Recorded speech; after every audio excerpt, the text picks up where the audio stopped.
I hadn't worked late that night. The overtime wasn't worth it. Since then I haven't been able to sleep without checking the closet and looking under the bed like a scared child. I leave the lights on. I'm startled by every creak and moan my apartment makes. But I need to write this. I need to tell someone what happened 3 nights ago at the Riverside Corporate Center on 42nd Street. My name is Doug Mitchell, senior accountant at Warren & Brooks Financial. That Tuesday I stayed up late finishing the quarterly reports. Everyone else had already left hours before. The cleaning staff had already passed the entire floor. It was completely silent except for the typing of my computer and the constant hum of the fluorescent lights at 11:47 p.m. I finally put away the last file. My back hurt from so much slouching on the desk I needed to stretch. When I got up I saw my reflection in the dark window, tired eyes, wrinkled white shirt, loose tie, 45 years old and still doing late nights like a recent graduate. I put away my laptop, I took my jacket and went to the elevator. Our offices are on the 14th floor. The lights in the hallway were dimmed by the night shift, casting strange shadows. My footsteps echoed on the marble floor. The elevator sounded as soon as I pressed the empty button. Thank God, I just wanted to get home. I went in, press L for the hall and leaned against the back wall. The doors closed with their typical soft whisper. The panel showed the numbers. Descending. 14, 13, 12. 11. Then it stopped at the 7. No press. The 7. No one else was waiting. Almost midnight. The building was supposed to be empty. But the elevator just stood there. 10 seconds. 20. Pressure L again. Nothing great. Trapped in an elevator. A medi. I reached for my cell phone to call security. The elevator fell. Suddenly my stomach churned. The panel started showing random numbers. 23, 4, 15, 9. Stopped so abruptly that I almost fell. It marked floor 1. That was wrong. The building only had a basement level marked B on the panel. There was no floor 1. Before I could process it, the doors opened. I saw a large room about 12 on each side, empty save for a thick layer of gray dust on the concrete floor. The air smelled stale and cold like a grave. Bare concrete walls, no windows. A single lamp hung from the ceiling, giving a faint yellow light that did not reach the corners. I froze in the elevator door. That room did not. It had to exist. I know the design of the building. I've been working there for 12 years. The basement had parking and warehouses. There were no mysterious rooms. My first instinct was to press the button to close doors. Nothing. I pressed it again and again. Dead. All the buttons were dead. The dust on the floor was perfectly smooth, except for a single set of footprints that went from the elevator to the center of the room. They looked fresh. I took my cell phone. No signal, not even emergency calls. Hello. My voice came out like a croak cough. I cleared my throat and tried again. Hello, there is someone here. The sound went off as if the room absorbed it without echo. I had 2 options: stay in the elevator and wait for help, or check the room. The elevator had not moved in 5 minutes. If it was broken I could stay there hours before someone found me. I took a step outside. The dust was so thick that my shoe left a footprint. Clara, another step. The air felt dense, heavy and cold. My breath formed little clouds following the other footprints. I walked towards the center of the room. The footsteps stopped abruptly, as if the person had disappeared halfway. Then I heard a slight dragging sound from the far corner. I turned around, a little moving in the shadows, a patch of denser darkness moving. My heart was pounding. Sweat was soaking my forehead despite the cold. Who's there? My voice was shaking. The sound of dragging intensified, closer, as if something heavy was being dragged on concrete. I backed up towards the elevator. My feet looked like lead. The figure in the corner grew. The darkness seemed to accumulate and thicken. Everything inside me ran. I turned and ran to the elevator behind me. The shuffling sound transformed into a fast, viscous splash, getting closer and closer. I jumped through the doors just as they were starting to close. I fell heavily on the elevator floor. The doors closed with a final blow. Something heavy hit the other side. The whole elevator trembled. Silence.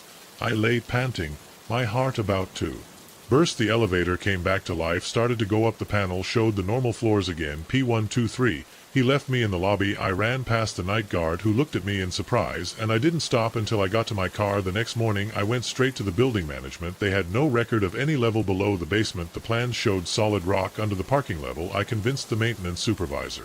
Check elevator logs. Nothing unusual. No stop on floor 1. No mechanical failures. Cameras only showed I walked in on the 14th floor and out in the lobby. 4 minutes later I requested a transfer to our downtown office. That same day was approved. This morning I don't plan to set foot in that building again, but there is something that keeps me up at night. I checked my shoes before going to bed that night. They were covered in gray dust. And this morning I found something else. While going through photos on my cell phone, I saw one that I don't remember taking. It's completely black except for a timestamp. 11:52 p.m., the exact time I was in that room. When I zoom in, I can almost make out something in the dark, a silhouette extending my hand. I deleted it immediately, but sometimes when I close my eyes I still see it. I see and wonder what will happen if the elevator stops again on floor 1, and if the next person isn't fast enough to come back the next night. I couldn't focus on work. My hands were shaking every time I reached for the cup of coffee. I kept seeing that figure in the corner, listening to that slimy sound crawling across the concrete around noon. I mustered up the courage to go back to the basement. I had to. I knew if it had all been a figment of my imagination. The security guard looked at me strangely when I asked him for access to the parking level. But he let me through without a problem. The basement looked normal. Fluorescent lights, flickering concrete columns, lines of cars. Nothing out of the ordinary. I walked the entire perimeter, checking every corner, every storage room. There were no hidden doors or secret elevators.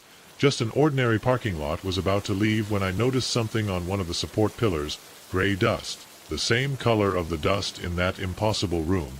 Formed a perfect handprint about 2 m off the ground. Too high for anyone to have left it standing. My cell phone vibrated, startled me. It was a message from my boss asking for quarterly reports. I almost ran up the stairs. I didn't trust the elevators. Back at my desk, I tried, but my mind kept going over the image of that footprint. The dust, the room, the elevator, the photograph I didn't remember taking. There would be a search on the history of the building. The Riverside Corporate Center was built in 1986 on the site of an old warehouse. Nothing unusual in the news of the time. No accident during construction. No disappearance mysterious. But then I found something. A 1984 article written during the excavation of the foundations. The workers had found an older structure about 6 meters deep. A kind of concrete room or bunker was not on any municipal plan. They sealed it and poured the foundations on top of it. The article included a low-resolution black and white photograph, but I recognized the place instantly. An empty square room except for the dust and a single lamp hanging from the ceiling. My hands, they were shaking so much that I could barely use the mouse.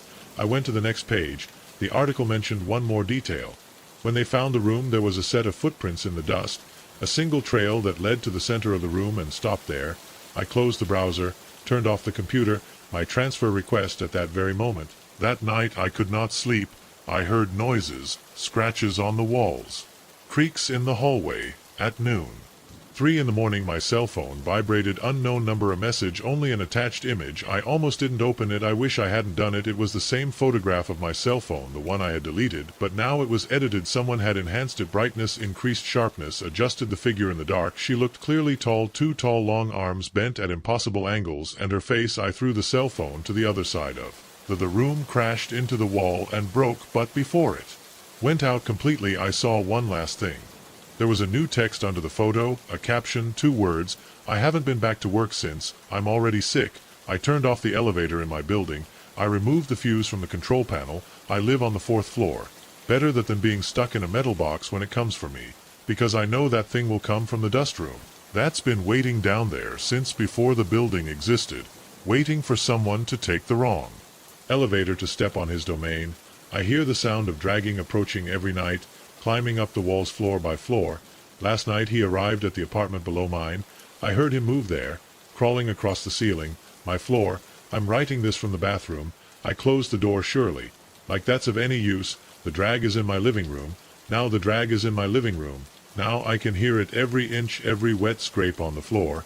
The sound stops at times, as if listening, as if searching, then continues slower, heavier, crawls towards the bathroom door. The handle shakes. The door has no real key. It's just that ridiculous red button that anyone can force but doesn't open yet. Not to something. Stops on the other side. Breaths are heard. Not mine. Slow, wet breaths. The sound of somebody exhaling right against the wood. Then the phone rings. Not the cell phone that it was smashed against the wall last night. It's another phone. One that isn't even connected. An old model of record I bought weeks ago at a garage sale. I put it on my desk as decoration. It didn't even have a phone line. Just a coiled cord hanging behind the desk. But now the doorbell rings at 3:17 in the morning, mechanical, sharp, metallic, the kind of sound that digs into the bones. I leave the bathroom. I don't know how, I don't know why. Maybe because the scratch stopped. Maybe because fear is worse when it stalls. Maybe it's because something in me wants to know. I walk to the phone. Step by step, feeling the cold of the floor go up my legs. The black device shines under the dim light of the lamp. The ringing continues constant. Rough rumbling in my chest. I raise the receiver. Hello. My voice is barely a whisper. There is the dense static analog, a non-digital murmur like old radios, then an old female voice, almost whispered. Why are you here? I swallow saliva, squeeze harder. The receiver, who is more static. The same question. Why are you here? I don't understand. Here? Where? In the apartment, you know, where the voice responds. More sign. Now why did you take it? The phone. I bought it at a sale of goods. You shouldn't have done it. The voice breaks in bitter anger. That phone was my connection. The last, and you took it. The air in the room gets colder. My breath forms a cloud. The lamp flickers. I didn't know. Whisper. I can return it. It's too late. The static explodes. I push the receiver away from the pane. When I bring it close again, the voice whispers. You opened the L now. You have to answer. Answer. Why are you here? The words go through me like a knife. It's no longer about the building or the room. It's another question, deeper, more personal, something ancestral, something inevitable. I don't know. Then you have 3 days. If you don't answer, you'll take my place. That's how it works. That's the price. What price? Place. But the line dies. Silence. The receiver. It's hot. The static is gone. The temperature in the room starts to rise again. I put the phone down on its base. I sit by the desk until dawn. I spent the next 2 days researching, tracking the phone, the sale, the house in Burlington. It all led to a woman named Margaret Chen, died in 2022. Her daughter Susan made the sale. But Susan also died 2 weeks before I bought the phone found in the same study. The handset still in his hand. The line didn't die with them. I traveled all the way to Florida to visit the only previous survivor, James Torres. An old man in a nursing home refused to use the phone. He hasn't touched one since 1986. What did you tell them? I asked him the truth. He answered, my truth. He looked me in the eye. But your answer won't be the same. Everyone must find their own. I came home that night. The phone rang again. 3:17 in the morning. One more day, said the voice. I have been thinking, I said, and I am here because I am afraid. The static intensified fear that to live, really live. I took this job because it was safe. I moved to this city because it was familiar. I never changed anything because I was afraid of failing. I was afraid to try something different and discover that it was not enough. That no, I was able. I chose security over dreams. The static roared. Then silence ceased. That's your answer? The voice asked. Yes, that's my truth.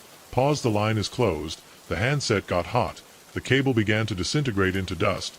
The whole phone cracked, aging before my eyes until it became a pile of black ash on the desk. I slept until noon, woke up, wrote my resignation letter.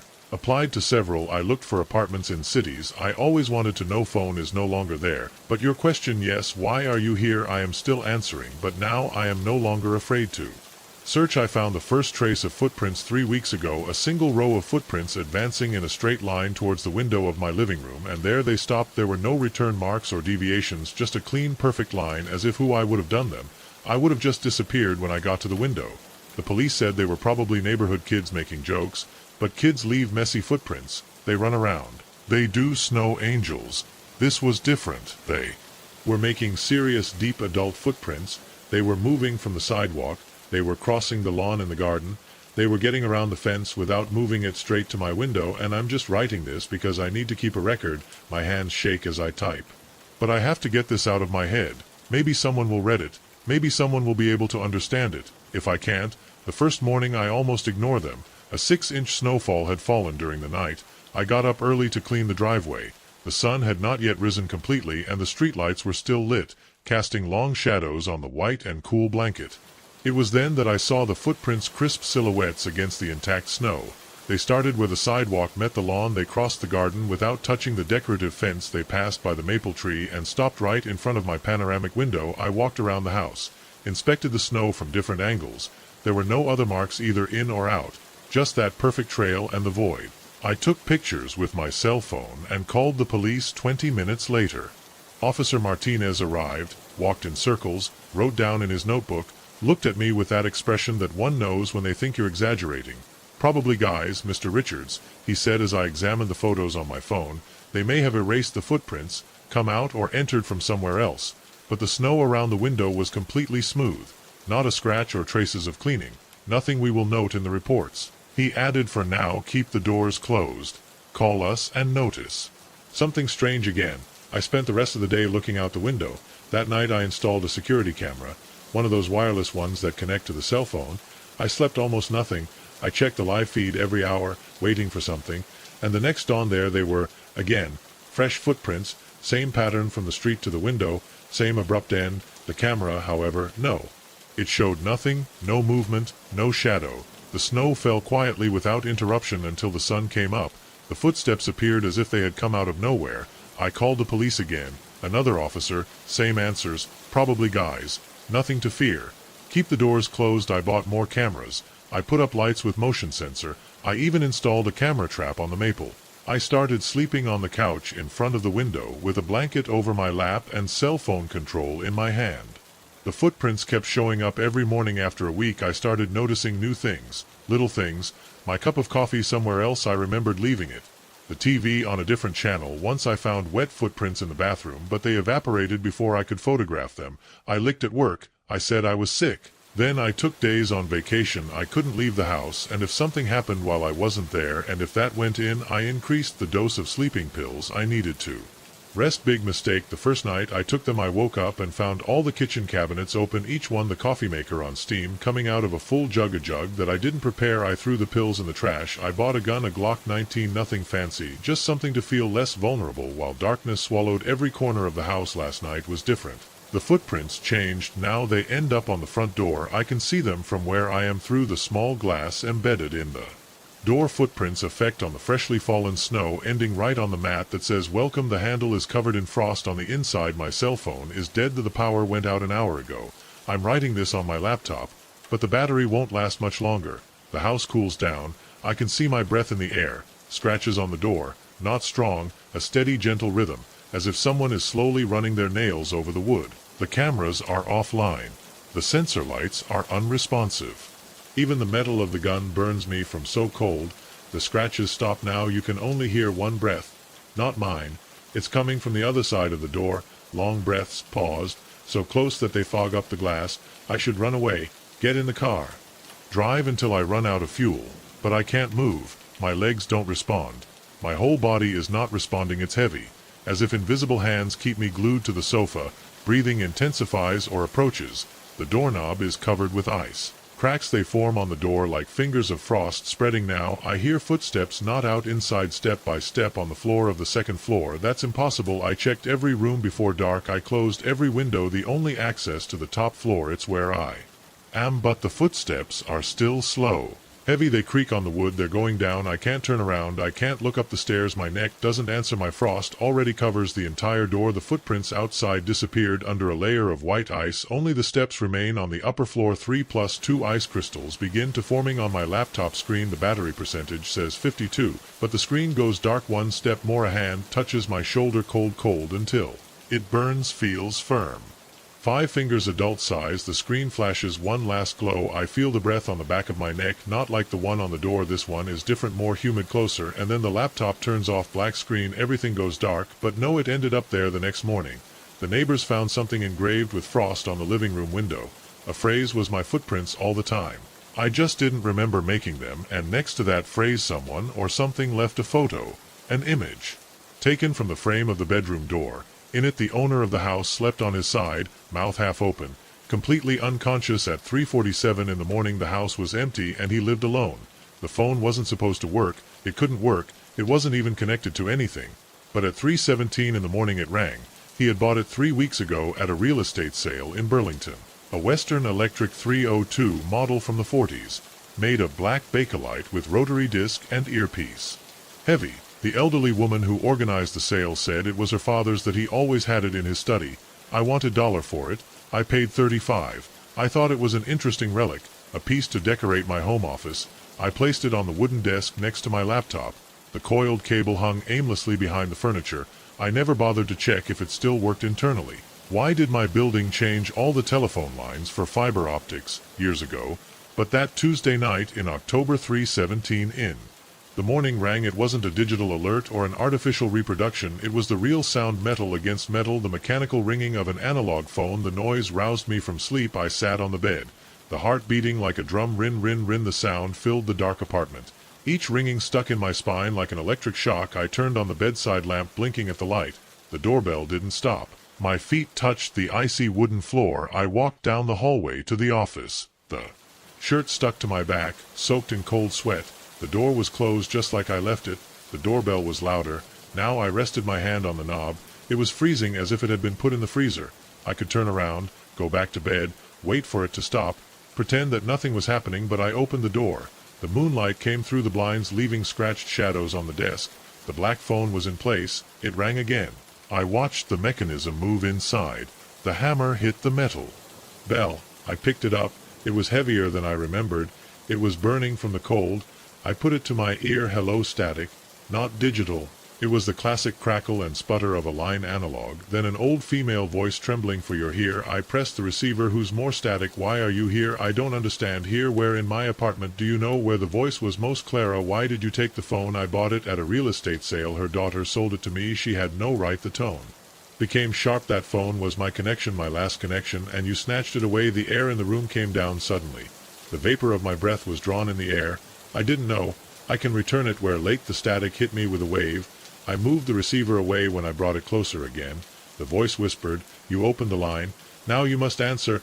Answer. Why are you here?" The question changed. It was no longer about the apartment.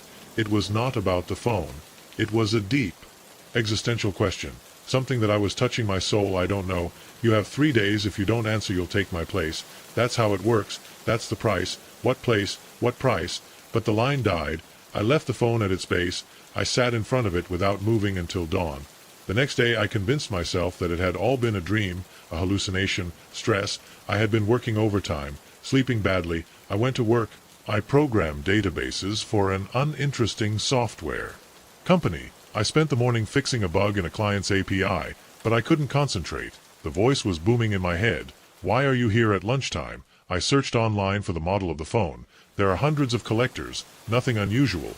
But then I looked up the address of the sale. It was on the receipt, 147 Maple Street, Barlington.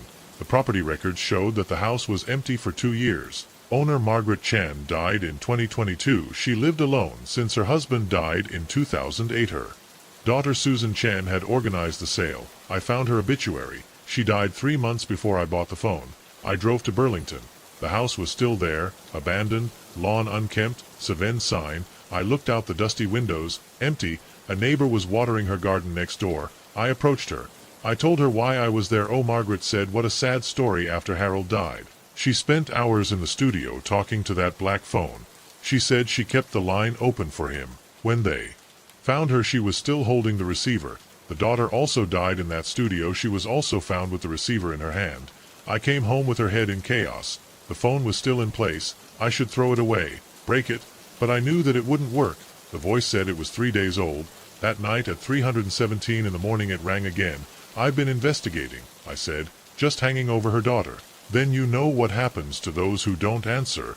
What kind of answer they expect? A real one, yours and the others. Many. The line is long. Some answered. The majority. No, what happened to them? They took their place. They keep the line open. They ask. They wait. Answer. Like you. Yes. Until someone truly answers, and the line died again. I spent the next day looking for records. The phone had passed through 7 hands before Margaret.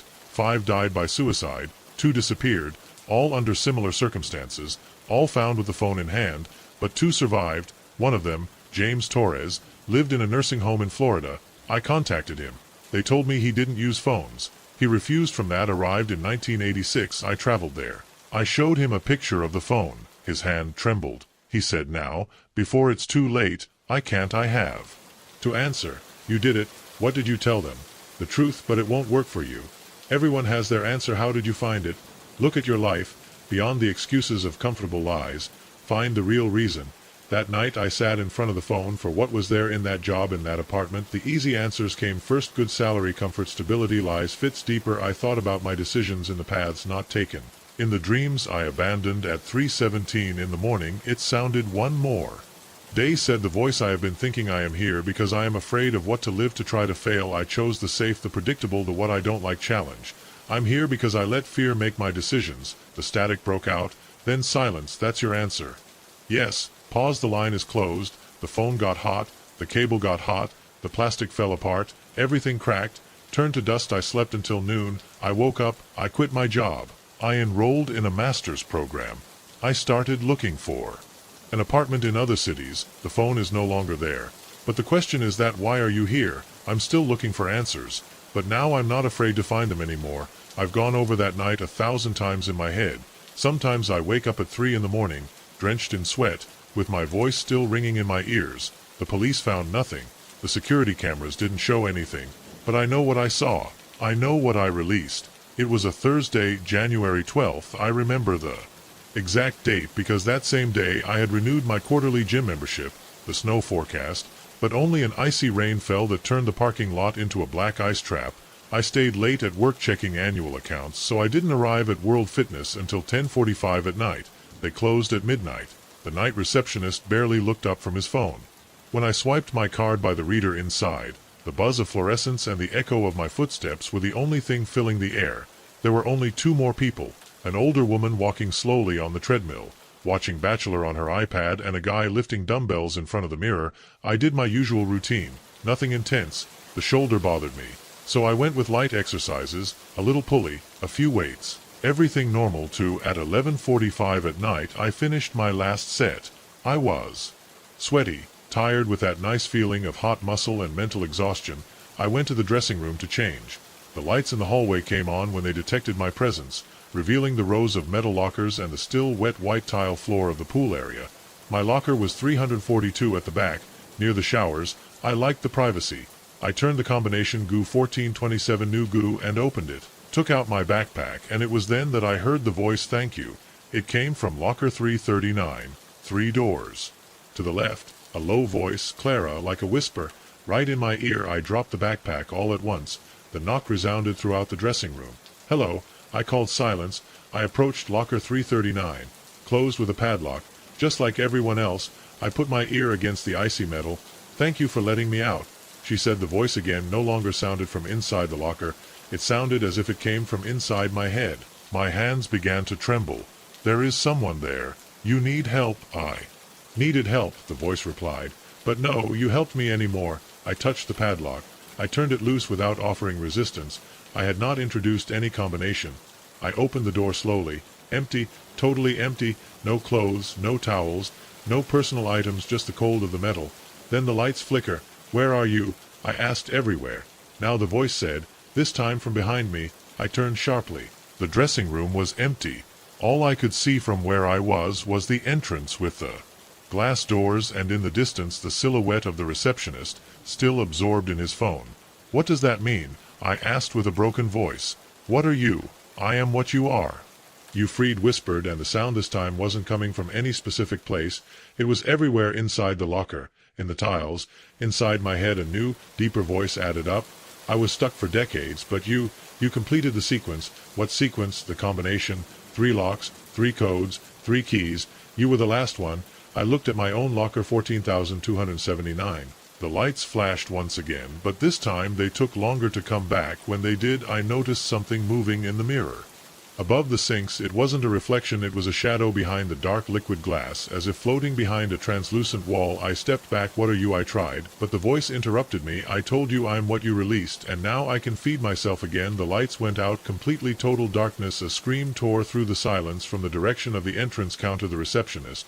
I ran blindly through the dressing room, tripped over a wooden bench, hit my shin on a corner, and fell face first to the floor. Pain was real. Everything was real.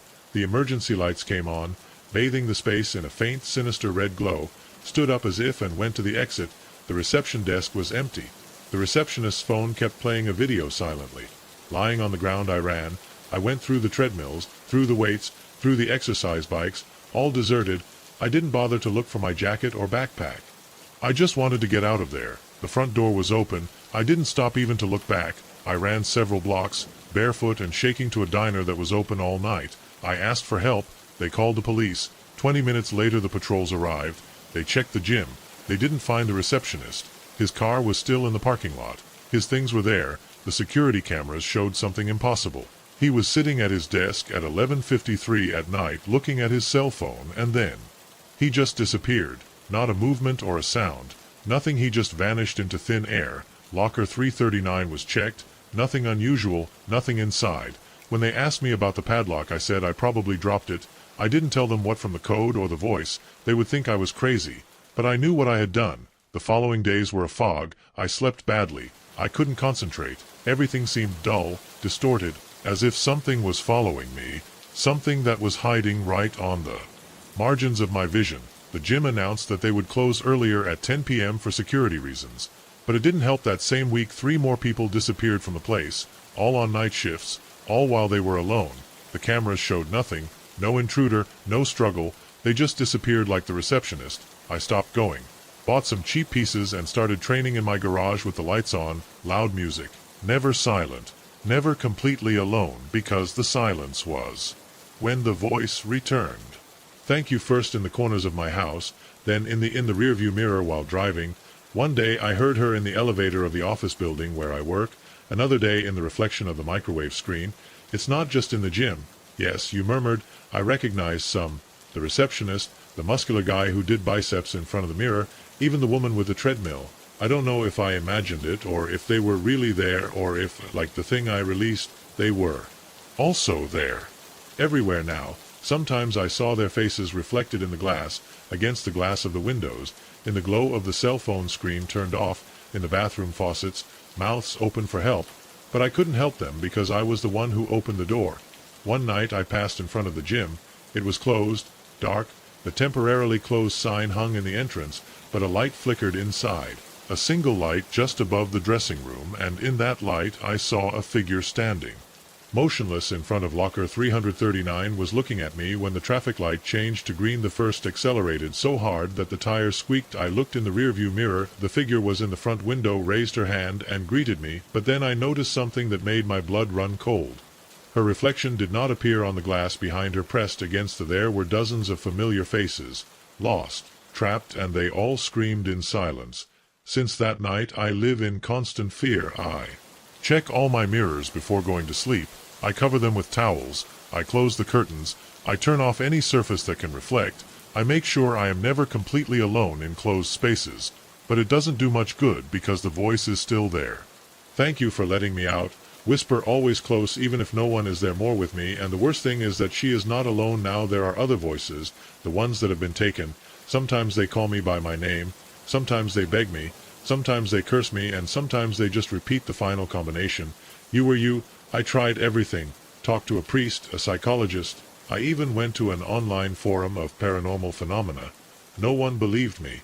One told me that what I opened probably can't be close. Maybe he's right. Last week I received a letter with no return address inside. Just a crumpled piece of paper soaked in something dark, written with running ink. Only 3 numbers, 14.27.31, no marks. The dry paper as if it had never been burned. Today, while I was shaving, I saw it in the mirror just for a second. The receptionist standing behind me. His mouth was moving, but I didn't hear anything, because in the reflection I was too. I was talking in his voice. Thank you for letting me out. I ran out of the bathroom without even turning off the light. I closed the door. I stood in the living room shaking. I know this isn't going to stop. I know I freed him and that now he takes me with him. Sometimes when I wake up I feel like I'm not quite solid anymore, that my hands shake too much, that my skin becomes translucent under certain lights. Tonight I heard something worse, a new voice, mine. Thank you for letting me in, and I didn't say it.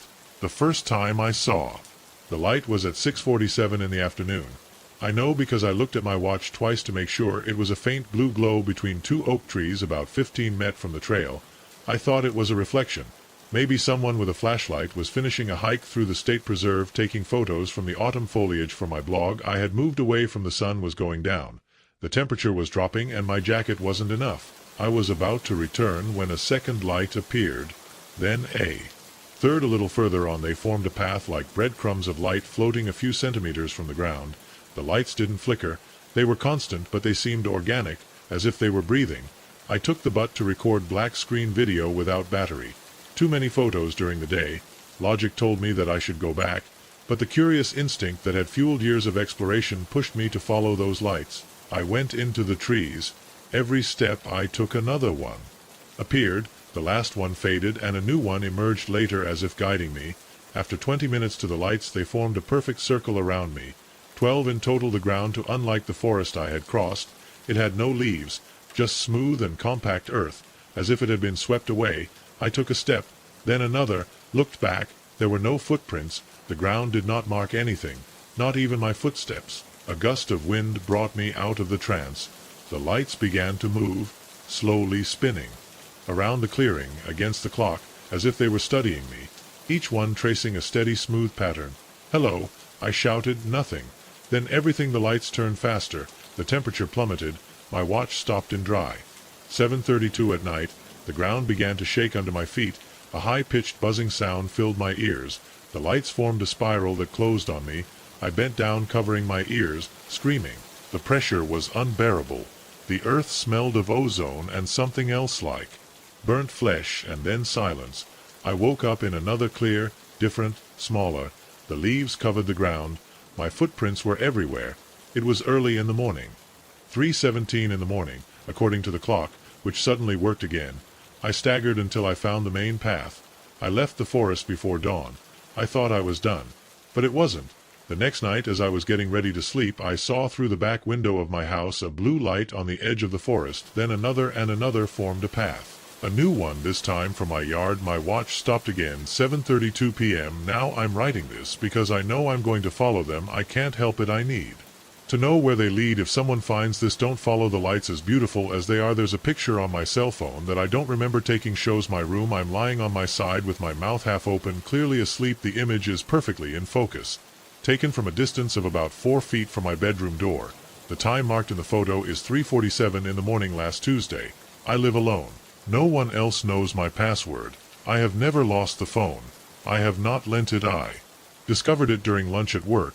While deleting old screenshots and blurry photos to free up space, I stopped it dry. When I saw it, I felt my stomach shrink. I dropped the sandwich without realizing it.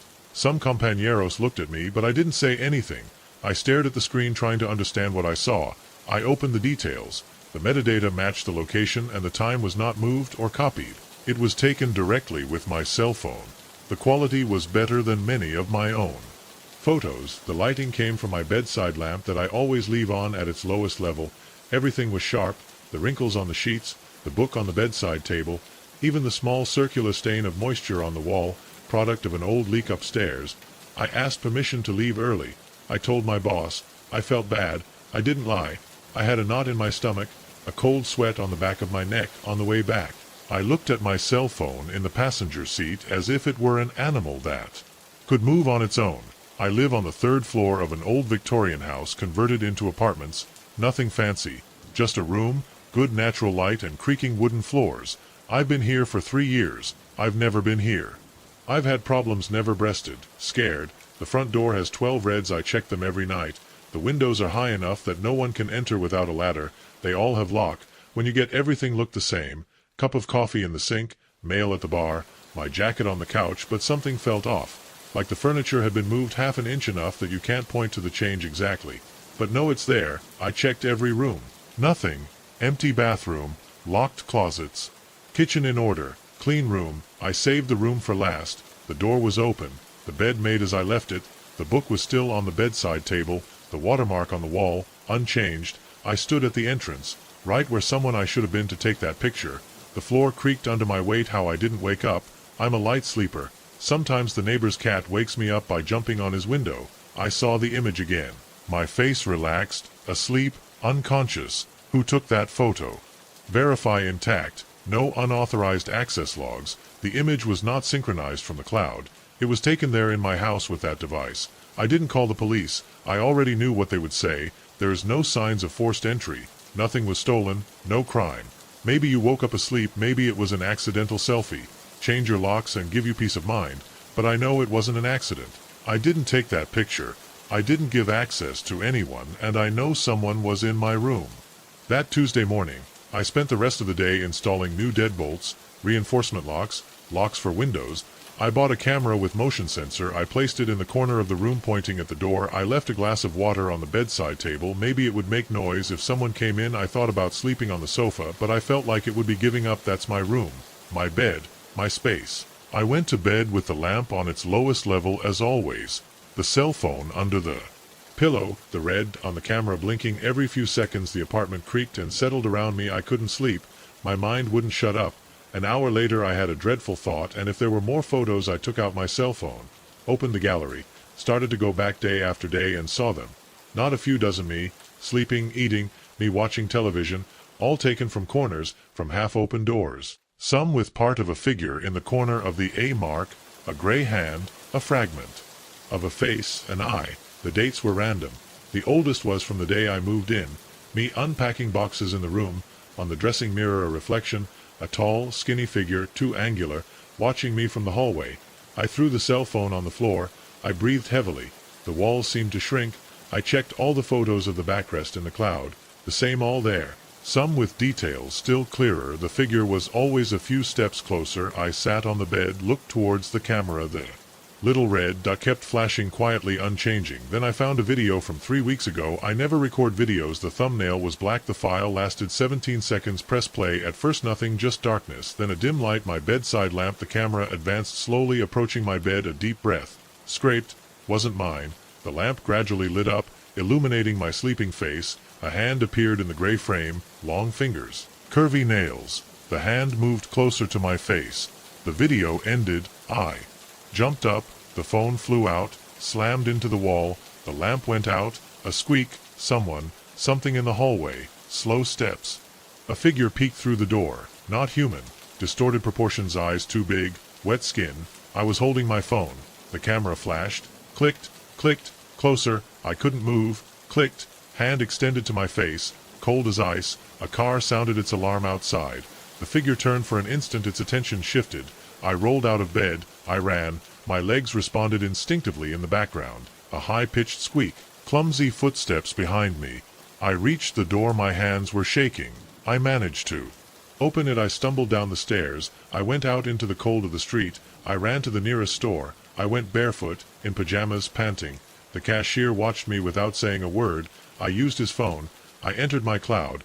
All the photos were still there, every night, every room, a sequence, a collection. The last one had been uploaded seconds before. I sat in front of that computer. Behind me, the figure, his hand, touching my shoulder. I felt the cold. The camera clicked. My name is David Cooper, and I need to tell you what happened last Tuesday night. Even now, sitting in this motel room with the TV in silence, my hands are shaking when I remember it. The police don't believe me. My friends think I'm having a crisis. But I know what I heard and I know what I saw. It all started at 11:47 at night. I remember checking my phone as I walked down the driveway to my house, dead tired after a double shift at the hospital. I'm an ER nurse, and that Tuesday was brutal. 3 car accidents. And 1 shooting victim. My feet hurt, my back hurt. All I wanted was to take a hot shower and collapse in bed. The porch light was off, which was weird. My roommate Jake always leaves it on when I'm working late. I pulled out my keys. The same set I'd used that morning. The same set I'd had since we moved in 2 years ago. The metal felt cold against my fingers as I lined up the key to the main lock. It didn't fit. I took it out. Checked to make sure I had the right key. Bronze-colored square. Head. The third one on the keychain. I tried again. The key didn't go more than half an inch before it stopped, as if it were a puzzle piece in the wrong place. What the hell, did you murmur? The result didn't go in. My first thought was that Jake had changed the locks without saying anything. It would have been an idiot's move. But lately he was behaving strangely. He spent more time in his room. Barely spoke when we met 2 days ago. I heard him having a phone conversation, heated. At 3 in the morning, whispering. I knocked on the door. 3 firm knocks. Jake, you're there. The keys don't work. Nothing. The house was still silent and in the dark. I knocked louder. Jake, come on, man. I just worked hours, let me in. The silence lasted 10 seconds, 20. Then I heard footsteps inside, approaching the door. I felt immediate relief. Thank you. I don't know what's wrong with these. I started to say still without finish the sentence. The voice that came from the other side of the door interrupted me mid-sentence.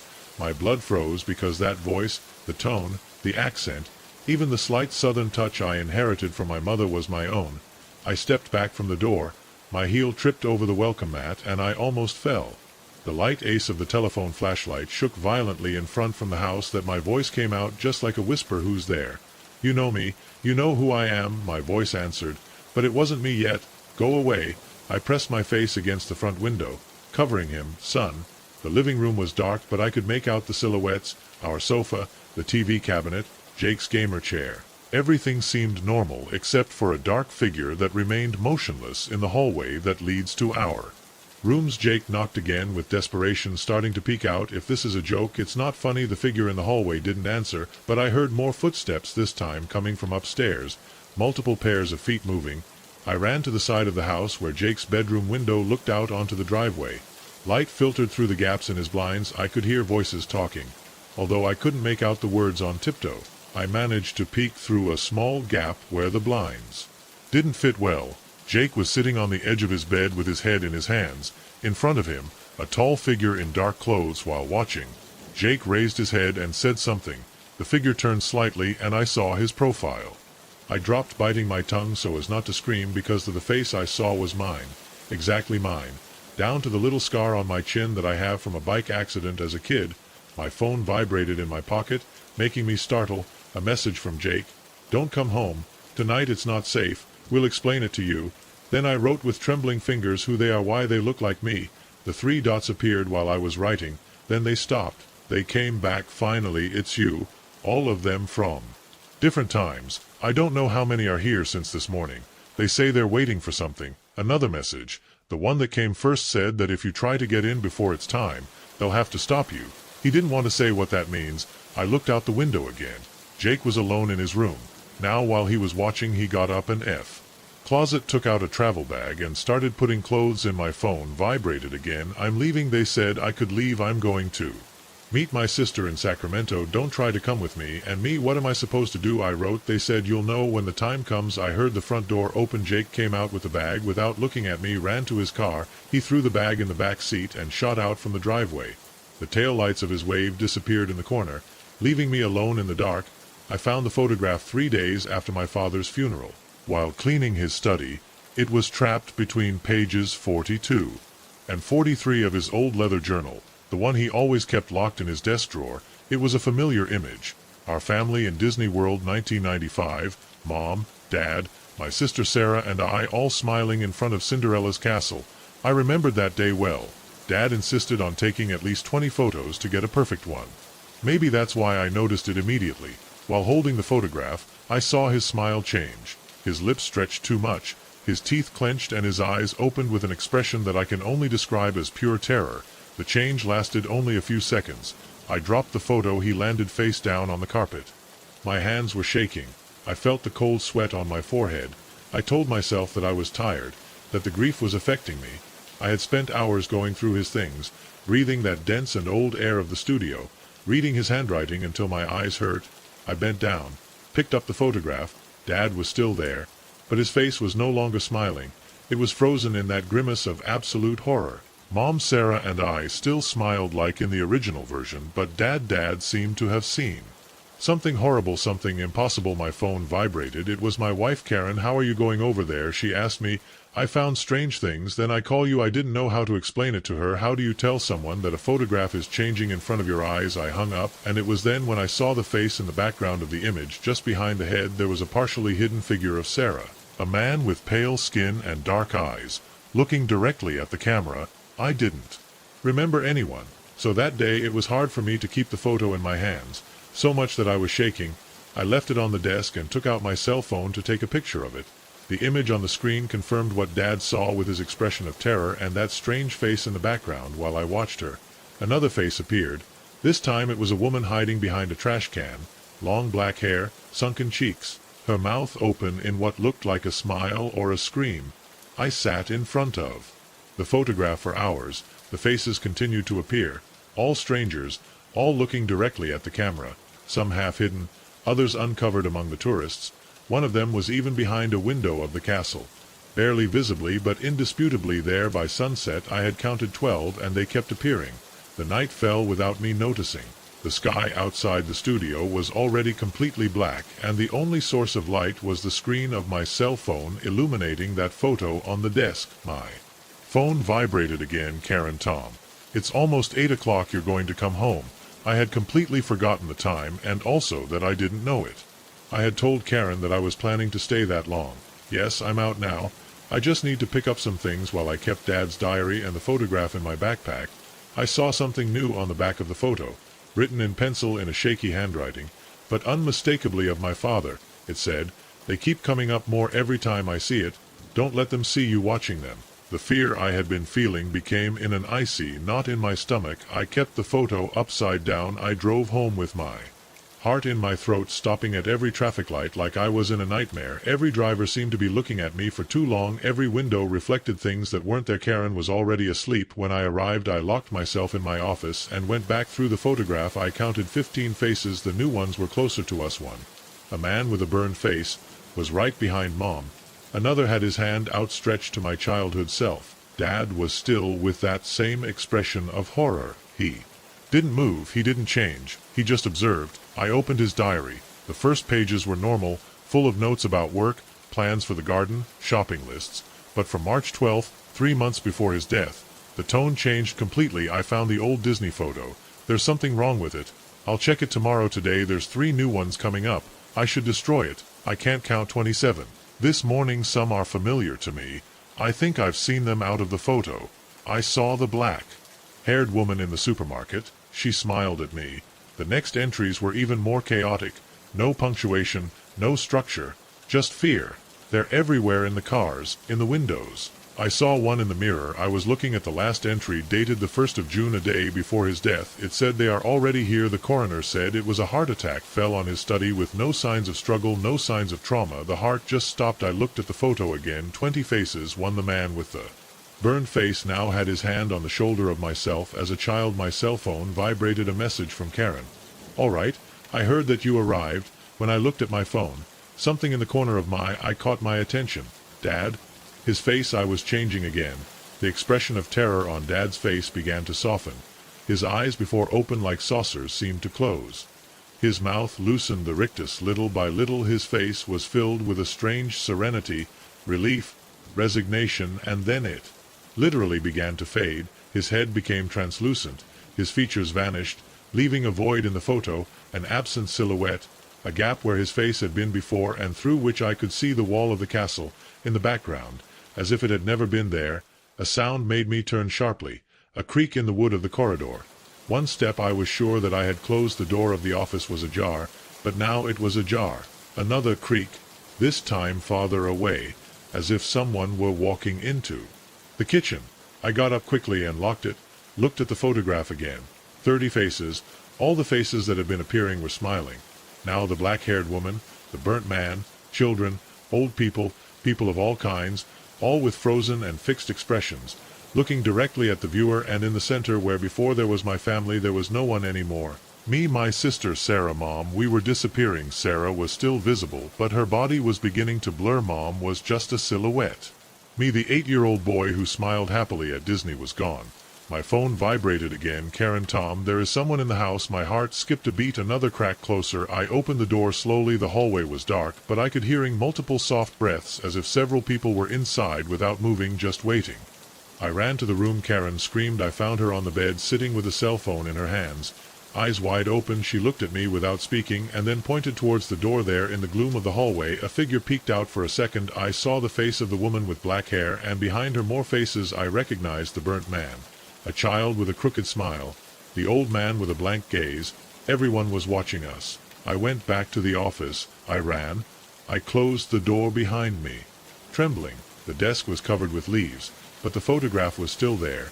40 faces, 50, 60, all of them smiling, and in the center an empty space, a hole where my family used to be, a void that seemed to absorb everything. The cell phone vibrated once again. An unknown number message. "Welcome to the photo." I didn't have time to answer. A hand touched my shoulder. I didn't dare turn around. I already knew what I would see. Footsteps were approaching. The whole house creaked. Karen screamed. From the bedroom, the hand on my shoulder, she squeezed tightly. I looked at my hands under the desk light. They were translucent. The phone screen turned off. Everything went black. The next morning they found my body on the desk, exactly like Daddy. Heart attack, they said again, with no signs of violence, and the diary disappeared. But if one day you visit Disney World and take a picture in front of the castle, look, well, you might see a man with a look of terror, or his son watching from the crowd. And if you look again days later, maybe you'll see more faces, and they'll be closer, and if they notice that you see them, you see. I've been a real estate agent for 15 years and had never lost money on a property until I met 2473 Maple Street. That house cost me my marriage, my job, and almost sanity. I'm writing this because I need someone to know what happened there. Maybe then someone believe me. The first time I saw it was on a cold October morning. My boss dropped off the property papers on my desk with a sarcastic smile. Good luck with this. Mike has been on the market for 2 years. No one can sell it. I should have suspected something when I didn't find any record of previous sales. The property files only went back to 1982 when a company called Horizon Investments bought it. They never did anything with it. They just left it there for 40 years until they were dissolved and the bank took possession. The outside seemed normal enough. 2 stories, white paint, a little peeling against black. Windows hanging crooked, dead leaves covered the garden, typical of a foreclosure. I've sold worse things. I opened the front door and the hinges creaked. The sound echoed through the empty rooms. A cold air hit my face. The listing said the services were connected, but the house felt like a refrigerator. My footsteps on the hardwood floor sounded too loud. Each room was empty except for dust and cobwebs. Typical layout: living room, dining room, kitchen downstairs, 3 bedrooms and 2 bathrooms. Upstairs, I took measurements and photos for the listing. Everything matched county records, 2,400 square feet, standard dimensions, but something felt odd in the proportions, as if the interior was more big than the outside should allow. Blame empty rooms. Houses always look different. No furniture. Master bedroom had a walk-in closet that smelled of old leather and mothballs. Measuring it, the tape marked 8 feet deep, but walking it, I felt it was longer. I counted my steps, at least 12 feet. I scored 8. The bank would want exact numbers that matched the records. The basement door was stuck. I had to push it 3 times with my shoulder before opening it. The stairs seemed solid enough, but the first step emitted a groan as if someone was being strangled. Each step down it became louder until I could feel the vibrations in the chest. The basement was unfinished: concrete floors, cinder block walls, exposed pipes and wiring. A single light bulb hung from the ceiling, cast more shadows than light. I didn't stay there long. Something in the corners of the room felt bad. The shadows were too deep, like holes in the world. I convinced myself it was just poor lighting. Back in my office, I put together the ad: 4 bedrooms, 3 bathrooms, needs some love, price to sell $89,000, below market value for the neighborhood. But who doesn't love a bargain? The first visit, it was 3 days later, a young couple, first-time buyers, walked through the rooms while I gave my usual speech about power and good structure. That's when I noticed the first real change. The master bedroom walk-in closet was definitely smaller. It was now 6 feet deep, not 8. I measured it 3 times to be sure. The couple wasn't interested. Too much work, they said. I understood. Most buyers want something ready to move out a week later. I showed it to a contractor looking for a property to renovate. The walk-in closet was 5 feet. The basement stairs were screaming like they were being killed. When we went downstairs, he offered 0,000. I told him I would present it to the bank, but they rejected it immediately. Wait for the full price, said my boss is not in a hurry. Of course, I started dreaming about the house in my dreams. The rooms shrank while I was inside. The walls were closing inch by inch. I woke up panting, my heart pounding. My wife noticed that I wasn't sleeping. You're obsessed with that list. She told me to handle it someone else. But I couldn't. Every time I tried to transfer it to another agent, something was happening: schedule conflicts, computer errors. Once the signed transfer papers disappeared from my desk, between signing them and walking to the fax machine. Next visit was a single mother with 2 children. Master bedroom was visibly smaller. Walk-in closet was completely gone. Only one wall, Lisa, where the door used to be. I checked the listing photos on my phone. The walk-in closet door was clearly visible, but standing there in the room, the wall was drywall, plain, no sign that there was ever a door. The kids refused to go down to the basement. Smart kids that night. I checked the property records again. Horizon Investments had bought it from Robert Mills' estate in 1982. Mills lived there alone for 30 years after his wife's death. Before that, the records were incomplete, just fragments of deeds and tax documents dating back to 1901, when the house was built. I found an old newspaper article about the death of Mills. Found him in the basement, collapsed in a corner. Natural causes. They said he was 87 years old. The article mentioned that his wife had disappeared in 1952. The body was never found. Mills said he had left it, but neighbors said they heard screams the night before. I started investigating more. All the owners before Mills died in the house or disappeared. The one who lived there the longest lasted 8 years. Most did not. He got to 3.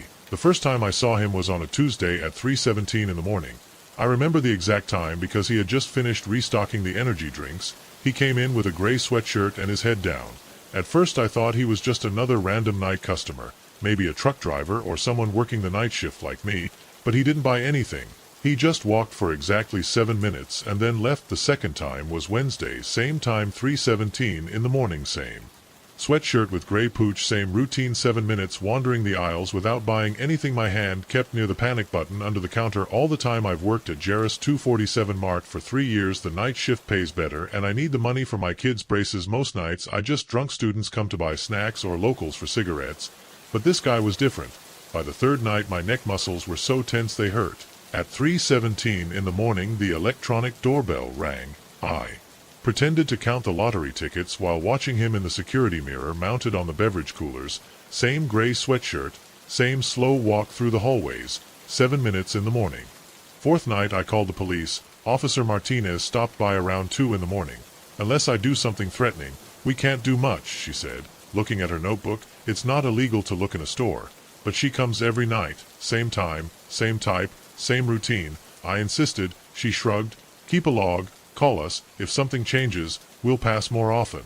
That night I saw her patrol car pass by twice. Before that he showed up 3:17 a.m. 7 minutes. Nothing bought for the second week. I already knew his boss. I always entered through the front door, turned right, and walked down each hallway in sequence. Never touched anything. He never looked directly at me. I just walked head down, hands in the pockets of that gray sweatshirt. I started taking photos with my phone. When I wasn't looking, the images came out blurry. His face was always turned or covered by the hood. Jerry, the store owner, saw the security footage but didn't worry. As long as he doesn't steal or cause trouble, let him be.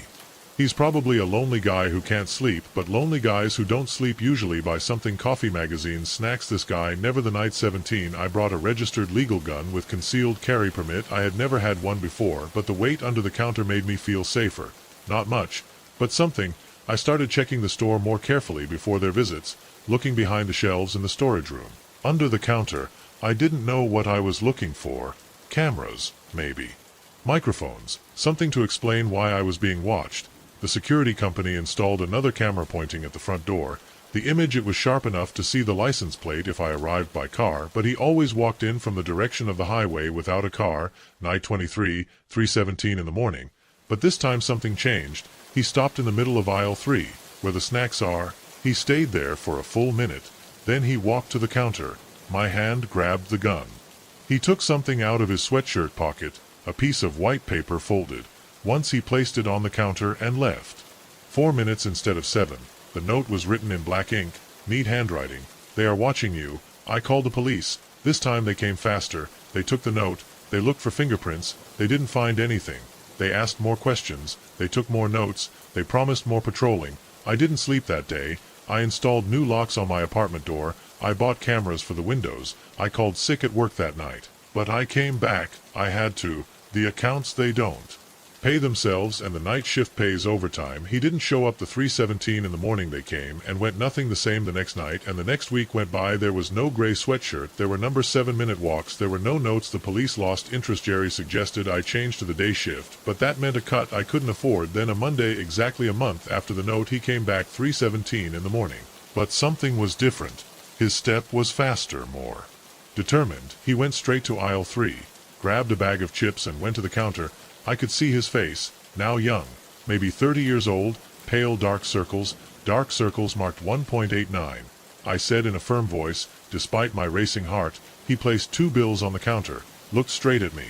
They are watching me for what happened here 10 years ago, he said. My mouth went dry. What? October 15, 2014. The night shift worker knew the robbery. We all knew the cashier was killed. The culprit was never caught, and what with that? He leaned closer, whispered, look at the security footage that night, the original tapes. Look at the customer who came in at 2:45 in the morning. The police checked everything. Not everything caught. His parents turned to leave, stopped at the door.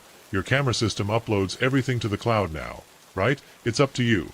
Check who else has access to it. Who watches the live stream at 3:17 in the morning. Every night the doorbell rang. I left. I called Jerry as soon as dawn broke. I asked him about the old security system. The recordings, those tapes are long gone, the police said. It took ancient history, but I kept researching. I called the company of security. I asked about our current system, cloud storage, access logs. They found something every night at 3:17 in the morning. Someone was connecting, watching the live feed. Someone using an administrator account created 10 years ago. The police got involved. Again, they tracked the IP, led to a retired detective, the one who led the original investigation. They stopped him for questioning. They searched his house. They found files, evidence, things that they should have been in police custody. The truth came to light little by little. The detective had been there that night 10 years ago. He was not on duty. He entered at 2:45 in the morning. He argued with the cashier for a reason. He left. He came back with a gun at 3:17 in the morning. The investigation was sabotaged on purpose. Evidence disappeared. The witnesses were discouraged. The detective retired a year later with pension. The guy in the gray sweatshirt, the detective's son, had found his father's files, the real recordings, and had been watching his father log in every night for years to make sure no one found out the truth until he couldn't take it anymore. Yesterday, they arrested the retired detective. He confessed to the whole murder, the cover-up, the night watch to protect himself. I'm still on the night shift. He pays too well to leave, but now things they're different. At 3:17 in the morning, I look at the cameras and I know no one is watching anymore. Sometimes I see the guy in the gray sweatshirt walk past the store, nod, so do I. We both know what it's like to be watched, watch, wait for the truth to come out. The electronic doorbell rings, a customer walks in, buys a coffee, and leaves. Another night at Jerry's 2:47. Marte, another shift that pays the bills. But I keep the gun under the counter just in case. Some habits are hard to break, some truths harder to face than others. The clock strikes 3:17 in the morning. I refill the energy drinks and wait for dawn. My first day working in maintenance at St. Mary's was September 15th. The hospital had been closed or months. City budget cuts. The management company hired me to keep the place from deteriorating while they were trying to sell it. Simple stuff: check water damage, make sure no one snuck in, keep it minimally in operation. That kind of thing didn't bother me. Working alone after 15 years repairing HVAC systems in crowded buildings. The silence was nice. The pay wasn't bad, and I only had to check the place 3 times a week. The hospital was on the outskirts of town, a 5-story brick building built in the 60s. Nothing special, just another failed rural hospital that couldn't compete with the city's big medical centers. That first morning I walked through the front door at 8 o'clock. My footsteps echoed on the walls. The lobby still had that smell of hospital, disinfectant, and old linoleum. A layer of dust covered the entire counter. The artificial plants, the rows of empty chairs. I pulled out my checklist and flashlight. The emergency lights emitted a faint glow, but I needed the extra light to look for leaks and damage. First the first floor. Then I would go upstairs. The maintenance office was right after. The lobby. I left my lunch in the mini fridge that had been left plugged in for me. That would be my home base. A little room full of shelves with supplies, a desk, and a coffee maker. The previous technician had left detailed notes about the quirks of the building. What pipes were leaking, what circuit breakers were capricious, where the ceiling used to leak. When I made my way down the main hallway on the first floor, my shoes squeaked on the walls, making me feel as if someone was walking behind me. I kept looking over my shoulder, but there was never anyone, only shadows and silence. The patients' rooms, they were empty save for the built-in cabinets and some old curtains. I checked each one methodically. No broken windows, no water damage, no signs of intruders, only dust and stillness. The first 3 hours passed smoothly. I checked the first 2 floors, checking things off the list. Some minor details for fixing a loose tile on the ceiling over here, a dripping faucet over there, nothing serious. Then I got to the 3rd floor. The elevator, it didn't work anymore, so I took the stairs. As soon as I pushed the door of the stairwell, I heard it, the unmistakable sound of rubber wheels on the linoleum, like someone pushing a stretcher or wheelchair down the hallway. I froze. The sound was coming from around the corner about 15 m away. Clearly that rhythmic screech of the wheels spinning. Hello, my voice cracked a little. There's someone. Then the squeaking stopped. I pulled out my phone and called the property manager. Mike, there's someone else who needs to be in the building today. No, you're the only one with keys besides me, and I'm in Florida. Why did I think I heard something? Probably just the building settling in. It won't be guys who snuck in again. Check it and call the police if necessary. I hung up and let the flashlight the ace. I cut off the dim emergency lighting. My heart was pounding, but I repeated to myself that it was probably the wind or my imagination. The hallway stretched out before me, with doors closed on either side. The nurse's station was empty in the middle.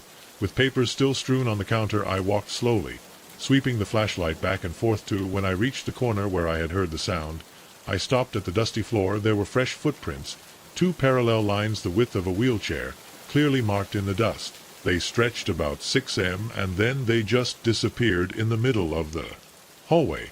I followed the marks with the flashlight. They started suddenly, as if they had dropped a chair. Then they rolled straight and vanished. There was no wheelchair. There was no person. Only those footprints in the dust. My eyes stood on end. Arm hair. I checked with the flashlight, but the hallway was empty. All the doors were still closed. I walked to where the marks ended and I crouched. The lines were crisp, fresh. I touched a definitely recent one. The dust had been displaced perfectly. A rumble echoed from somewhere at the end of the hallway. I jumped, banging my knee on the floor. It sounded like metal hitting the tiled floor. "Who's there?" I screamed. My voice bounced off the walls unanswered. I stood up, knee throbbing. The instinct to run shot up. Every part of my body shot up. I screamed. Run, but I had a job to do. If someone was there, I had to find it. I walked slowly down the hallway, checking every room.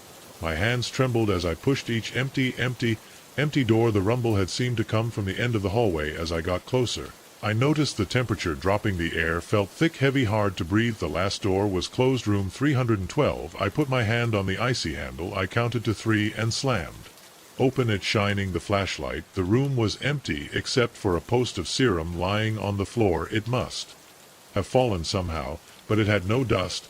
The metal shone as if it had been polished. I backed away. My breath was ragged. This was not their well. None of this was right. The screeching started again, right behind me. I turned immediately. Nothing. But the sound continued to move away down the hallway, squeaky, slowly and steadily. New footprints appeared in the dust before my eyes, as if invisible wheels were moving down the corridor. I ran. I went down the stairs 3 at a time until I came out into the lobby. I didn't stop until I was in my truck with the doors closed. My hands were shaking so much that I could barely hold the phone. I called Mike again. I resigned. I said as soon as he answered what would happen. I tried to explain what I had seen. Sounded crazy. Even as I said it, Mike was silent for a moment. "Look," he said at last, "I'll pay you double if you stay. We need someone watching the building. Whatever you saw, for sure there's an explanation." I was about to say I shouldn't to have said it, but double the pay is double the pay. And in the daylight, sitting in my truck, everything seemed less scary. Maybe there was a rational explanation. Maybe the footprints were old. Maybe the sewage pole fell off alone. "It's okay," I said, "but next time I'll bring someone with me." Deal done. I stayed in the van another hour watching the hospital. Nothing moved inside. Any sound. No new marks showing up the next day. I took Tommy, an old co-worker. I thought having another technician with me wouldn't hurt. We went straight to the 3rd floor. The marks were still there. Tommy also saw them. He said it must be vandalism. We spent the whole day on the 3rd floor, checking every room, every closet, every possible corner. We found nothing. No wheelchair. No explanation for the marks. But we kept going, hearing things: wheels squeaking, steps, metal scratching, tiles. Always just around the corner. They always disappeared. When we looked, Tommy quit after that first day. He said he didn't care how much they paid. I stayed. Don't ask me why. The money, of course. But I also needed to know. I needed to understand what was going on in that hospital for the next 2 weeks. Document everything. I took pictures of the footprints. I installed motion sensors, bought a internet EMF meter. Activity got worse. More marks appearing, things moving on their own, temperature dropping randomly. One day I found all the chairs in the waiting area stacked in a perfect pyramid. I started researching the history of the hospital. I found an article about a patient who died on the 3rd floor in the '89. A man in a wheelchair allegedly threw himself out of the window. The article didn't say what room. Then last Thursday everything changed. Then last Thursday everything changed. I was checking the 3rd floor again. The marks appeared as usual, the screeching of wheels too, but this time they didn't stop. They continued to turn through different hallways. They were guiding me somewhere. I followed them. What else could I do? What else could I do? The marks took me up to room 312. The door was closed. The doorknob as icy as last time. I opened it slowly. The window was open. It shouldn't have been possible. They were all sealed. But there I was, letting in the cold October air, and there, perfectly centered in front of the window, was an antique-style wheelchair, rusty metal, torn vinyl seat, empty. I backed away, turned to run away, but the door slammed shut. The chair squeaked only once. I pulled the doorknob. It was somehow locked. Mowed from outside, another squeak closer. I turned. The wheelchair had moved now. It was between the door and I. The temperature plummeted. My breath was coming out in clouds. The ceiling lights flashed. Another squeak. The chair slid an inch forward. I stuck to the door. My heart was hitting my chest hard. The seat of the chair sank slightly, as if someone was sitting down. I screamed. I grabbed the serum pole that was still lying there and threw it against the chair.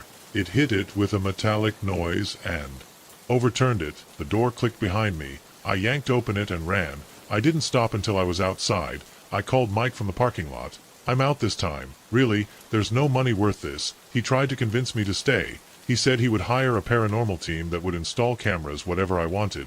I hung up on her. That's 3 days ago. I haven't even been back. I plan to do it. But last night I heard something outside my apartment. A familiar sound when I looked out the window. There were 2 parallel lines in the fresh snow. They were going straight to my door. I'm packing my things.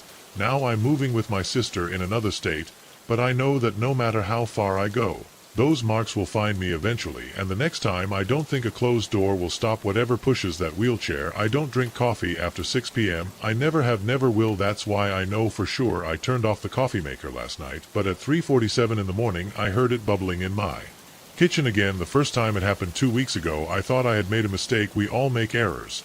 True. I got out of bed, went to the kitchen and turned it off. Nothing major. The second time, 3 days later, I was sure I didn't forget. I remember clearly unplugging it before going to bed, but there it was at 2:30 in the morning, working.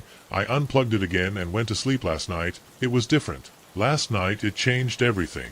I live alone in a 1-bedroom apartment in the 4th floor of an old brick building in Boston, the kind of place where the radiators make noise all winter and the windows get stuck in the summer. I've been living here 5 years since Sarah left. The coffee maker was hers, a fancy BR Bile with too many buttons. She forgot it when she moved in and I kept it because, well, it was a free coffee maker. I work in computer security, which means that I'm paranoid by nature. I check the locks twice. Use different passwords for everything, and I never click on suspicious links. So when my coffee maker started behaving weird, I noticed it. I did what any rational person would do. I checked everything. The plug wasn't damaged, the coffee maker timer wasn't activated, the wiring was fine. I even called an electrician who found nothing wrong yesterday. I came home from work at 6:15 p.m. I made dinner, a microwave lasagna, nothing special. I watched 2 episodes of that crime series that everyone is talking about. At 99:30 I went about my usual routine. Checked the doors, turned off all the lights, unplugged coffee maker, had started to unplug completely after the second incident. I even took a picture of the cable with my cell phone just to prove to myself that I was not there. Crazy. I fell asleep around 10:30. The sound woke me up at 3:47 in the morning. I remember the time because I looked at the phone immediately. That familiar bubble, but this time something was different. The smell, the coffee was already done. My heart started pounding. I stayed in bed listening to the coffee maker. It shouldn't have been plugged in, even if somehow it was. It needs at least 3 minutes to warm up and start making coffee. This smell was too strong, too immediate. I got up slowly. The wooden floor was cold under my feet. The hallway to the kitchen was dark. It's only 5 minutes, but they felt longer. The bubbling got louder as I got closer. My hand was shaking as I got closer. The kitchen was empty. The coffee maker was on the counter, where always plugged in. Steam coming out of the carafe, but that wasn't what made me feel a knot in my stomach. Next to the coffee maker was my favorite cup, the blue one with a notch in the handle. It was full of black coffee without sugar. Exactly. I stood in the doorway watching my throat burn. The coffee maker kept bubbling, making more coffee, although the cup was already full. The digital clock read 3:49 of the morning. I walked to the counter. The cup was warm to the touch. The coffee was fresh, still steaming. I looked at the water tank of the coffee maker was full. I hadn't filled it. I still had the phone in my hand. I opened the photo gallery. I found the picture of last night. There it was, 99:30 at night. The coffee maker. Unplugged, the cable hanging clearly in the frame. The bubbling stopped. The coffee maker beeped all 3 usual to indicate that I had finished. The kitchen felt too quiet. After that I unplugged again. My hands were shaking so much that I almost dropped the cord. The coffee cup was still there, intact. I couldn't drink it. I didn't want to. But I didn't throw it away either. I left it there and went back to my bedroom. I didn't sleep. I sat on the bed with the door closed, listening to any sound from the kitchen. Nothing happened at 6 o'clock. The morning when my alarm went off, I got up and went back to the kitchen. The cup was empty, dry as if it had been washed and dried. The coffee pot carafe was also empty. No coffee stains. No residue, nothing to indicate it had been used. I called sick at work. I spent the morning looking for ghost stories about appliances. I didn't find anything helpful.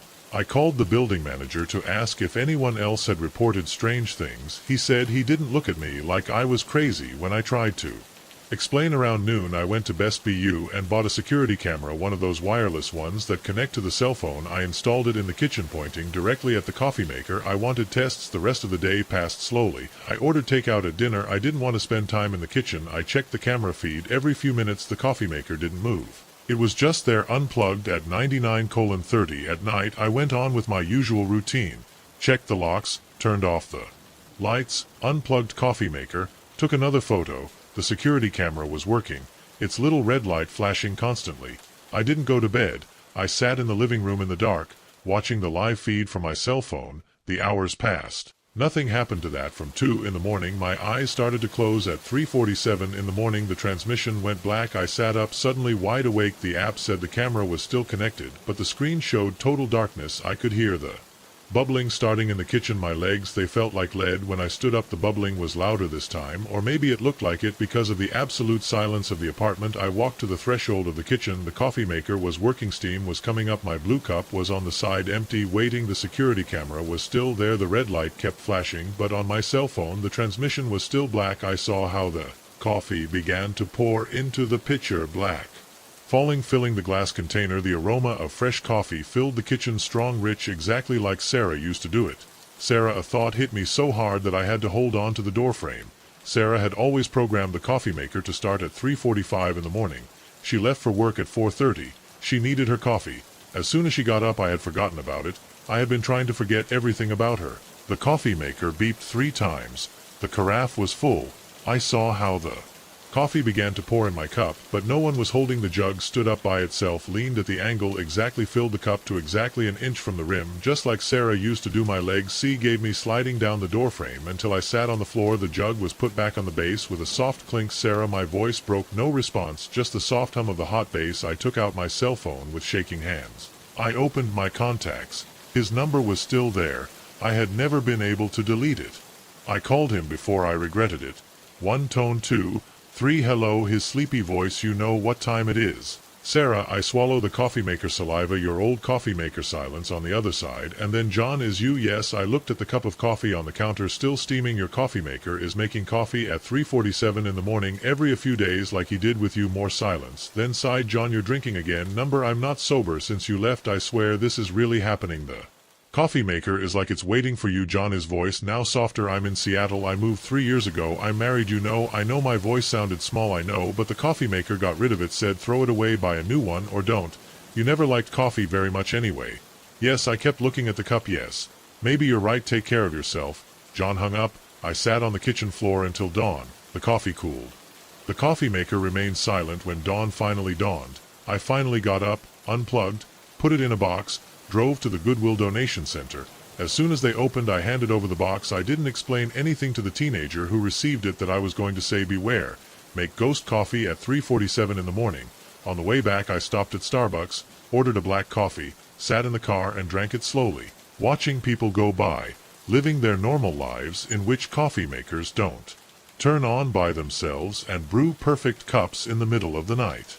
That was ago days. This morning I woke up at 3:47 in the morning out of habit. I guess the apartment was quiet. No bubbling, no smell of coffee, just the normal sounds of an old building at night. I got up anyway. I walked to the kitchen, turned on the light. The countertop looked empty without the coffee maker. My blue cup was on duty, dishes clean and dry. I picked it up. I ran my finger through the notch of the Asa. Then I walked to the trash can and dropped it. The sound breaking was louder than I expected. I'm writing this because I need someone to know what happened. The coffee maker is probably now on someone else's counter. I wonder if she still makes coffee at 3:47 in the morning, waiting for someone who isn't. I think about calling Sarah again to tell her that I got rid of the machine, but I won't. There are things that once they go, they must stay like this.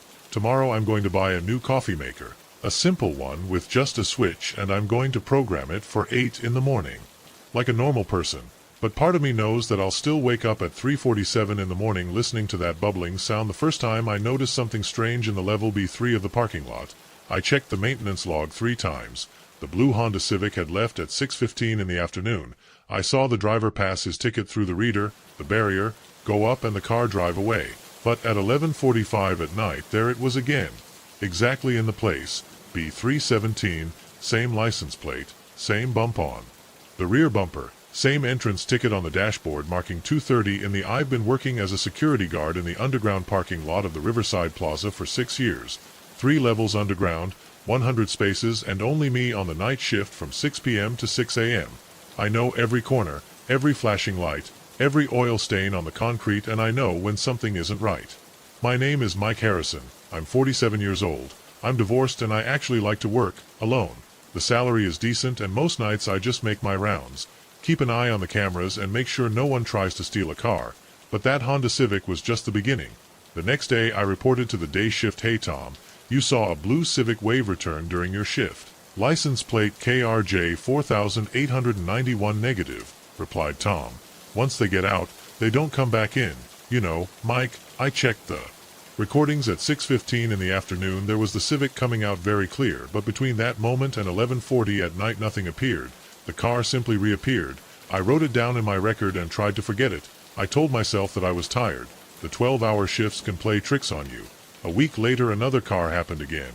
The same pattern, a silver Toyota Camry that left at 7:30 at night, reappeared in its place original. At 2 in the morning I reviewed the videos frame by frame. Nothing AO entering.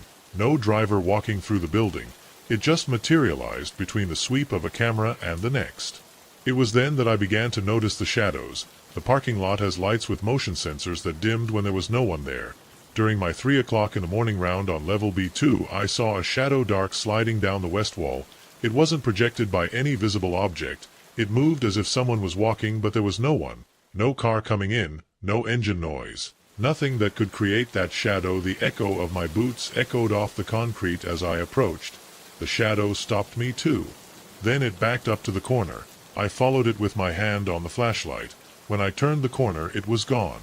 Cameras caught it also, a moving darkness that shouldn't exist. Sometimes it was human in shape, other times it was an amorphous mass. It always disappeared before I could reach it. I started keeping a detailed record. October 15th, blue Civic reappears in B3 to 17. October 22nd, silver Camry reappears in B2 to 45. October 23rd, shadow in B2 west wall 3:04 a.m. October 25th.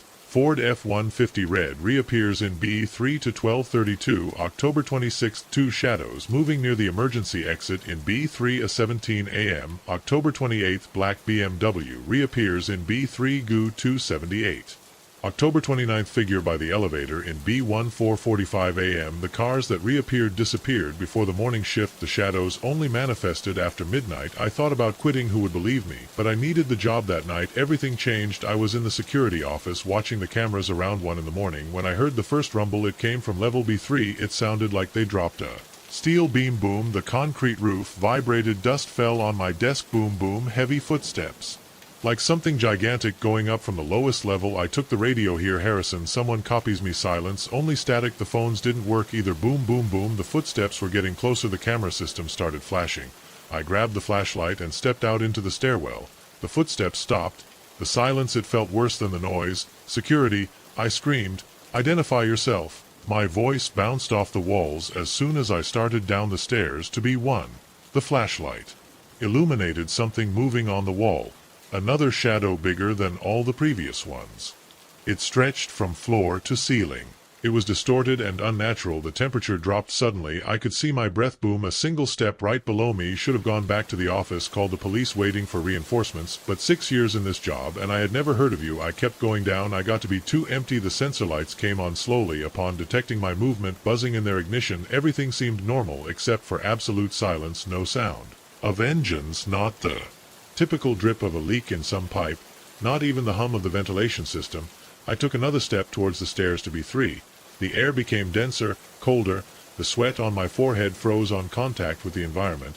Each step I went down seemed to weigh twice as much as the previous. Boom. The rumble came from the corner, so close that the concrete under my boots it vibrated. My hands were shaking so much that I could barely hold the flashlight. "Last warning," I said. "Identify yourself or I'll call the police." A whisper of movement came beyond the light. Something big. I plucked up the courage and turned the corner. My flashlight died. The emergency lights went out a second later. Total darkness. A heavy breath. It wasn't mine. It was wet, hot, with a smell of rust and decay, a metallic smell that filled my nose, fumbled out my phone, tried to use the flashlight, my fingers were numb. Finally the screen turned on. I wish I hadn't. What I had in front of me was a huge mass that filled the space between the floor and the ceiling, black as La Brea, but even darker than the shadow itself. Its shape fluctuated like solid smoke. It weighed so much that the concrete slabs cracked under his presence. Where there should have been a face, there was only emptiness. I ran. I ran like I had never done in my life. I climbed the stairs 3 by 3. The thing followed my every step. It was a dull explosion that made the whole building rumble. Boom, boom, boom. The cold behind me was almost palpable, like a frozen breath on the back of my neck. I reached the security office. I slammed the door shut, and let's make sure the screen went black. All the monitors died at the same time. The door shook in its frame. The metal creaked under the pressure. Another blow and it would open. I was cornered, looking for something to defend myself with. My hand found the old fire extinguisher that hung on the wall. The door exploded inwards. An icy gust hit me like a punch. The creature filled the frame, pouring darkness like a living tide. I threw it. The fire extinguisher pulverized the contents directly on her. The white cloud pierced her body. But for an instant the mist revealed what was behind cars, dozens of them, ghostly, transparent, all of which had reappeared, and people walking in a loop like shadows on a screen, repeating the same gestures over and over again. The creature lunged at me. I threw myself under her body. The cold burned my skin. The darkness at the edges of my vision, it closed. I went up the ramps instead of the stairs. The footsteps rumbled behind. Boom boom, but farther and farther away. I went out into the street at 1:47 in the morning. The night air felt warm in comparison. I ran 2 blocks to my car and didn't stop until I got home. I came back the next day with the police. They checked the whole B3 level, the security office, the stairs, every corner. Everything was normal. No frost on the windows. No broken door. No footprints on the concrete. The security cameras showed nothing out of the ordinary. Just empty and static corridors. He's sure it wasn't a dream or some hallucination. One of the officers asked me with that condescending tone they use when they think you're losing your mind. I nodded. It wasn't worth arguing. But I know what I saw. The shadows are still there. I see them moving at the edge of my vision, and sometimes at night I hear the footsteps again. Boom, getting closer and closer. I submitted my resignation that same afternoon. 2 weeks of notice. That someone else see the cameras. That someone else try to understand the cars that appear and disappear, the shadows that should not exist, the thing that lives down there in the dark. Today I received an email from the building manager. Apparently they are planning to expand the parking lot 2 more levels, B4 and B5. I did not tell him what I saw when the dust of the fire extinguisher illuminated the true shape of the creature. I didn't tell him about the cars and the people trapped in that endless loop, nor the void that seemed to go down deeper. There are places that shouldn't be built. There are depths that shouldn't be reached. I just hope that whatever is down there stays there after I'm gone. But last night, as I was leaving my last shift, I saw something that made me think it won't. A blue Civic Wave entered the parking lot, same license plate, KRJ 4891, same bump on the rear bumper. The driver looked at me as I passed. His face was just shadow. Boom. I didn't stay to listen to the next step. The old wristwatch is on me at night, doing tic-tac non-stop. The hands always mark 3:15 in the morning. I've always tried everything to change the battery, adjust the hands, even smash it against the wall. Nothing works. The hands always come back at 3:15 in the morning, and the tic-tac never stops. I should have thought better before buying a watch from that strange seller at the antique fair. Now I can't sleep, I can't think clearly, and I'm starting to believe that the clock isn't just broken, wants something from me. It all started ago. For 3 weeks I was walking around the monthly downtown antiques fair, killing time on a Saturday morning after another argument with Sarah lately. We were arguing more mainly over my recent layoff and my inability to find work. She said I needed to get my act together. I said I needed to be more understanding. Neither of us I was wrong, but we weren't quite right either. The salesman's stall was tucked away in a barely visible corner between a furniture restoration stand and another selling vinyl records. The old man behind the table wore thick glasses and a worn tweed jacket, his wrinkled ones carefully arranged, several watches of all kinds of wrist pockets, even a few small alarm clocks. One caught my eye immediately. It was a silver wristwatch with a black leather strap, probably from the 50s for its style. The cover was clean white with simple black numerals and 2 thin hands, nothing fancy or ornate, just a classic piece that seemed to belong to someone who had his life in order. How much does it cost? I asked, taking it in my hand. The metal was cold against my skin. The old man smiled, showing yellow teeth. For you, $50. I checked my wallet. I had exactly 53 left until I got to my next unemployment insurance check. The responsible thing to do it would have been to save it for gasoline or groceries, but something on the watch called me. Maybe it was its weight in my hand, solid and reliable, something that my life was not at that moment. I take it, I said, handing over the money. The old man's smile widened. He didn't give me a receipt or box. He just wrapped it in a brown paper and passed it to me when I turned to leave. He took me by the wrist. His grip, it was surprisingly strong for someone who was so fragile. One thing he said in just a whisper, "This clock tells the exact time. Don't try to change it." I nodded, thinking I was just proud of the accuracy of the clock. I should have paid more attention to his exact words on the first day. It was normal. The clock worked perfectly. It tells the time accurately. I even showed it to Sarah that night when she came home, trying to prove to her that it was still I was making good decisions. "You spent $50 on an old clock when you can barely pay the rent?" he asked, shaking his head. About this is what Jack was talking about. That night I went to sleep alone. Sarah decided to go back to her apartment. The argument was not worth it. I put the clock on the bedside table and fell asleep. Restless, the tic-tac woke me up, a loud rhythmic tic-tac that seemed to fill the whole room. I opened my eyes and looked at the digital clock in the cable box. 3:15 in the morning. Then I looked at the clock. It also read 3:15 in the morning. Nothing strange. I turned to try to go back to sleep, but the tic-tac was unbearably loud. I grabbed the watch thinking that maybe the glass amplified the sound. Somehow the metal was icy. I put it in the closet drawer and closed it with force. The tic-tac continued just as high. I opened the drawer. The clock read 3:15 in the morning. I checked the cable box again. 3:47 a.m. That's when I knew something was wrong. I spent the next hour trying to adjust the clock. The crown came out smoothly, and I could move the hands freely, but as soon as I pushed it in, the hands turned quickly again until 3:15. I tried to remove the battery, but the back lid wouldn't open. I didn't even find a crack where it could open. The tic-tac continued all night. In the morning, I had dark circles under my eyes and a throbbing headache. The clock kept reading 3:15 in the morning. Despite the bright light coming through my windows, I went back to the fair place. It was empty, just a parking lot with some trash strewn around. The regular fare wouldn't come back until the next month. I asked at nearby stores, but no one knew the old man or had seen his stall before. That night I left the watch in the car, drove to the restaurant where I was going to have dinner with Sarah, parked 3 blocks away and kept it in the glove compartment, locking it. During dinner, constantly checking the time on my phone, waiting for 3:15 in the morning, Sarah noticed my distraction. "You're listening to me?" she even asked. "I'm talking about a job opportunity that they told me." "Sorry," I said. "I'm just tired. I didn't sleep well last night." When I got back to my car at 11 p.m., the clock was on the passenger seat. The glove compartment was still locked. It read 3:15 a.m. and the tic-tac was louder than ever. I drove home with the radio blaring, trying to drown out the sound. It didn't work.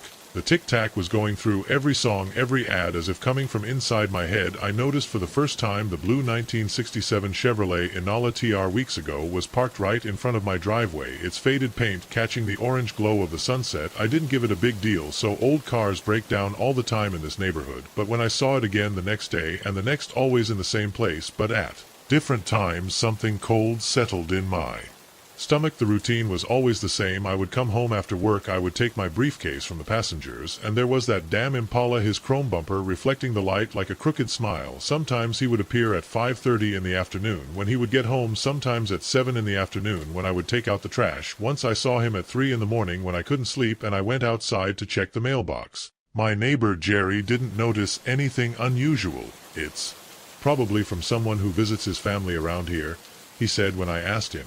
But I knew that no, in 15 years living on Cider Street, I had never seen that car until those last weeks. The first week, I tried to ignore it.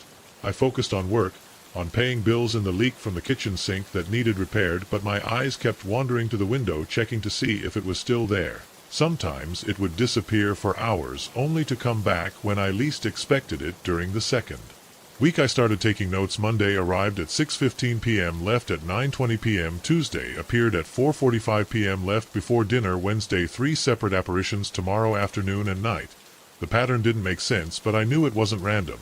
Nothing about this was. I tried to see the driver, but the windows were tinted. It wasn't the factory tint. It was added later, probably illegal. The license plate was always covered in mud, impossible to read. Once I thought I saw movement inside, a shadow behind the steering wheel, but maybe it was just my imagination. The third week things got worse. I started to have trouble sleeping. Every car that passed in front of my house made me jump at work. I couldn't concentrate. My boss noticed that something was wrong and asked me if I was okay. I lied to him. I told him it was allergies.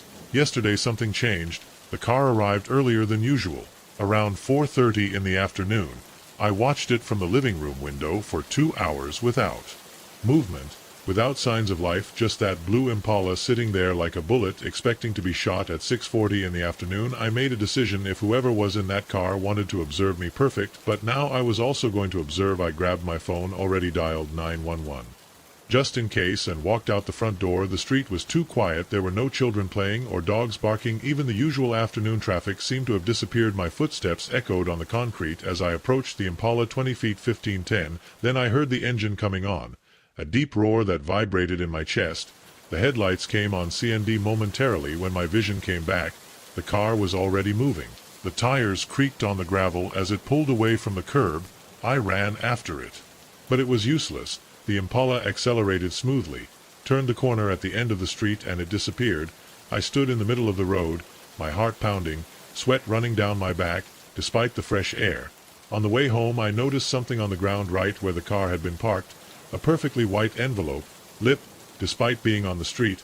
My name was written on the front in capital letters and neat. Inside there was a single sheet of paper with 5 words: "We have to speak, David." The problem is that I never told anyone that my real name is David. Since college everyone calls me Dave. Today the 4th week begins. Right now I'm sitting in my living room watching the street through a crack in the curtains. It's 4:15 in the afternoon. The Impala should show up soon, and this time I'm ready. I have my phone, a little camera, and a baseball bat by the door. I don't know what will happen when that car shows up, but I'm tired of being the one watched. The sun is starting to set. A car has just turned into my street, but it's not the Impala, it's Mrs. Henderson 3 houses down the road, coming back from her bridge club. My hands sweat. I wipe them on my jeans and check my watch again. 4:22 p.m. There's something I haven't told anyone. Something I've been avoiding thinking about.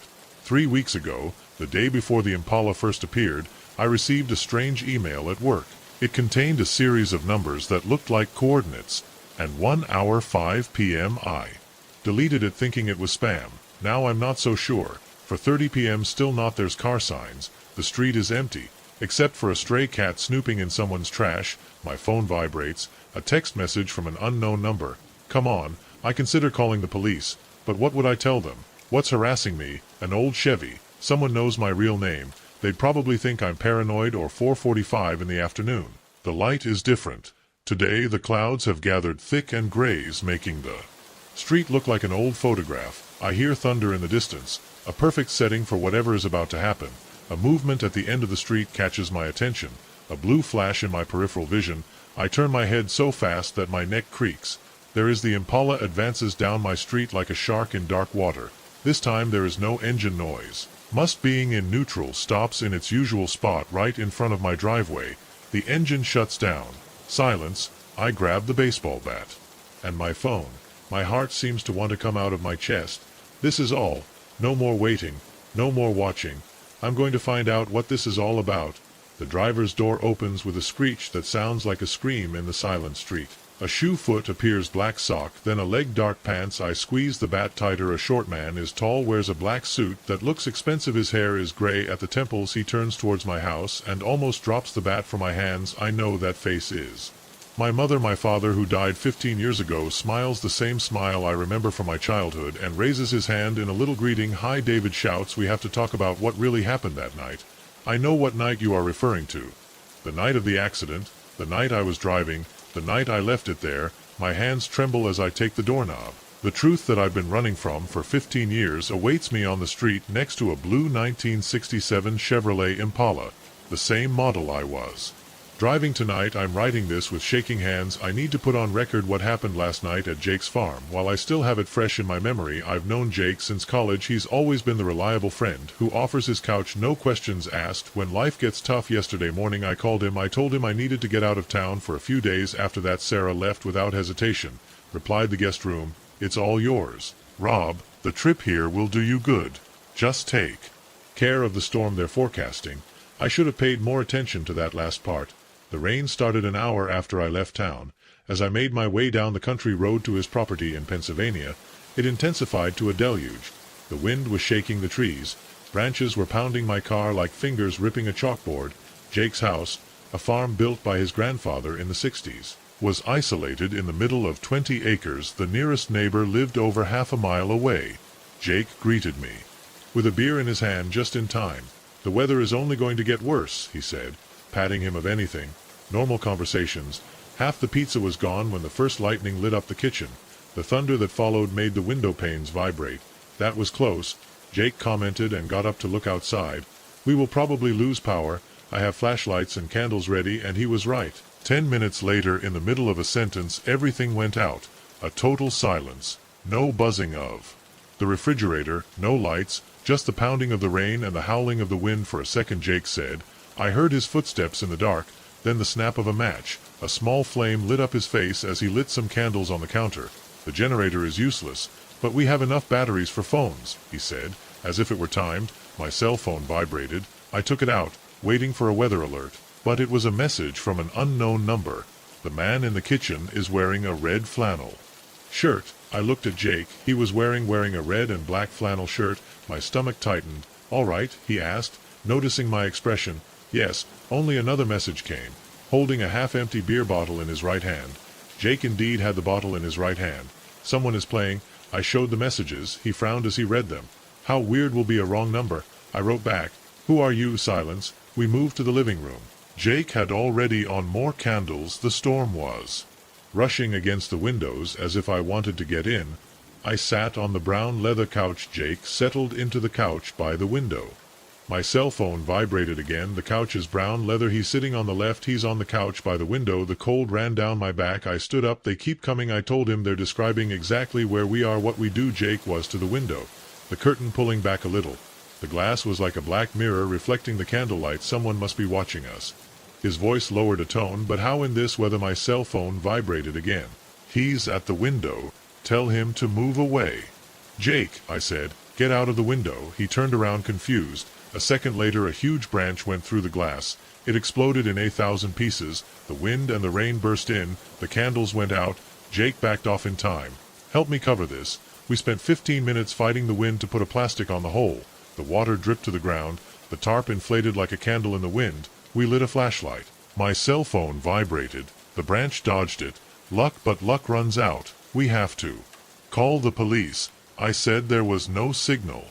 "Jake," he tried with the dead landline phone. "The storm should have knocked out the lines." My cell phone vibrated. "Nobody will come. Nobody can help you. We have to get out of here," I said. "And driving with this storm-flooded roads is safer than giving us my cell phone." He contradicted me.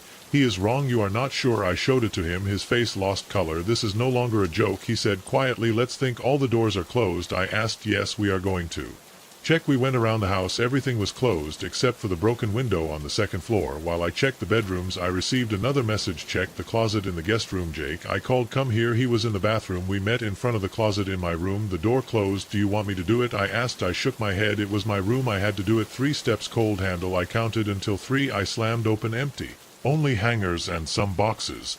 I sighed, but then another message came. "It's not in the closet. It's behind you." I turned. Jake in the doorway, lighting it up. Jake said, "What's in the basement?" A flash crossed his face. It was quick, but I saw it. "What?" "Nothing. Storage, washing machine. Messages say you're lying." It took too long to respond. "It's just a basement."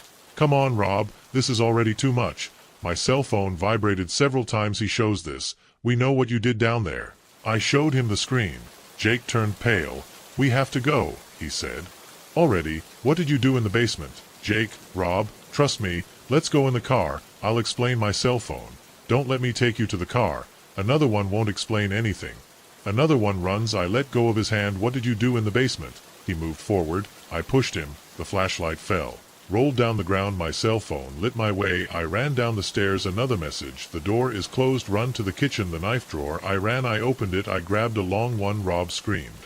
Jake listened to me. My cell phone comes through the dining room. I backed up, knife in hand. Jake appeared in the doorframe. "Hands up. Whatever they're telling you ain't true." "What's in the basement?" "Nothing." My cell phone vibrated. "Ask for Emily." Jake's face changed. Something broke inside him. "How do you know about Emily?" And then the basement door slowly opened. Creaked. I didn't wait to see what came out. I ran to the broken window. The tarp flew.